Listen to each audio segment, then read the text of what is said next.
Hey, what's up, super dads and other denizens of YouTube? So I want to talk today about training while sick, and what brings up this topic for me is that I am currently sick. Pretty bad too. Feels like the flu. Feels like coronavirus, to be honest, but keep turning up negative. Training while sick, though, we might be thinking that sounds like complete idiocy. Why would anyone do that? Wouldn't you just prolong the sickness? Well, it turns out it depends on what kind of sickness you have and what kind of training you do. Go figure. So, here are the rules. If you are sick from the shoulders up, so like it's like located up in and around here, like you've got a cold basically, runny nose, coughing, that kind of stuff,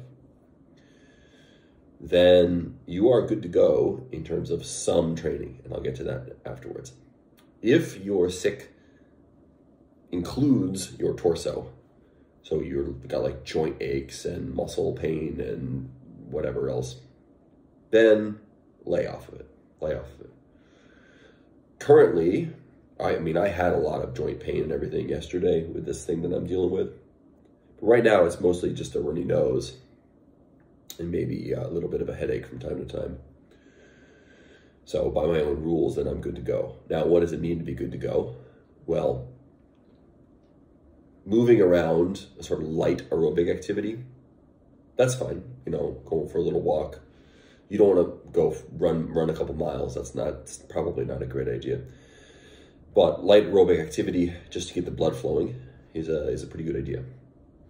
Another thing you can do, and this might be surprising, is that you can actually do heavy lifting.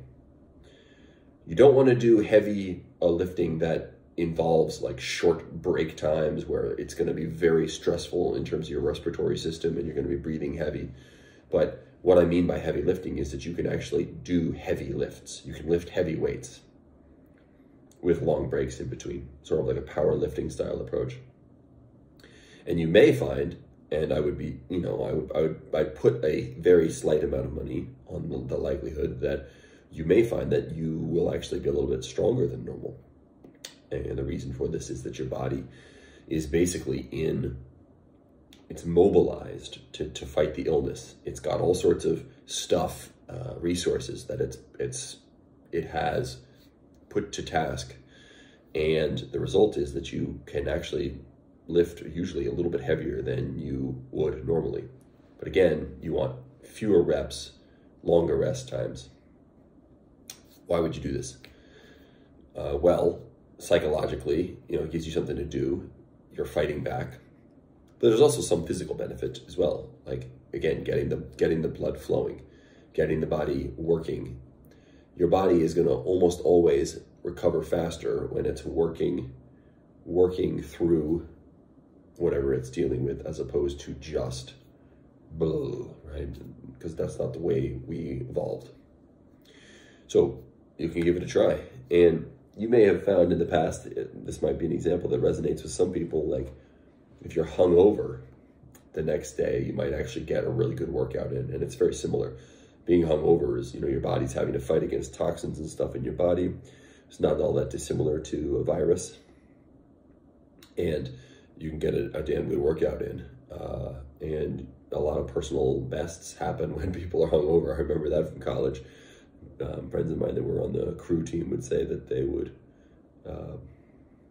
had their best rowing days when they were hungover a bit. So those are the guidelines. Now that I've laid them out, I am gonna go do a little bit of band work just to get that blood flowing, get the body awake, and hopefully speed up this recovery process. Have a great day, everyone.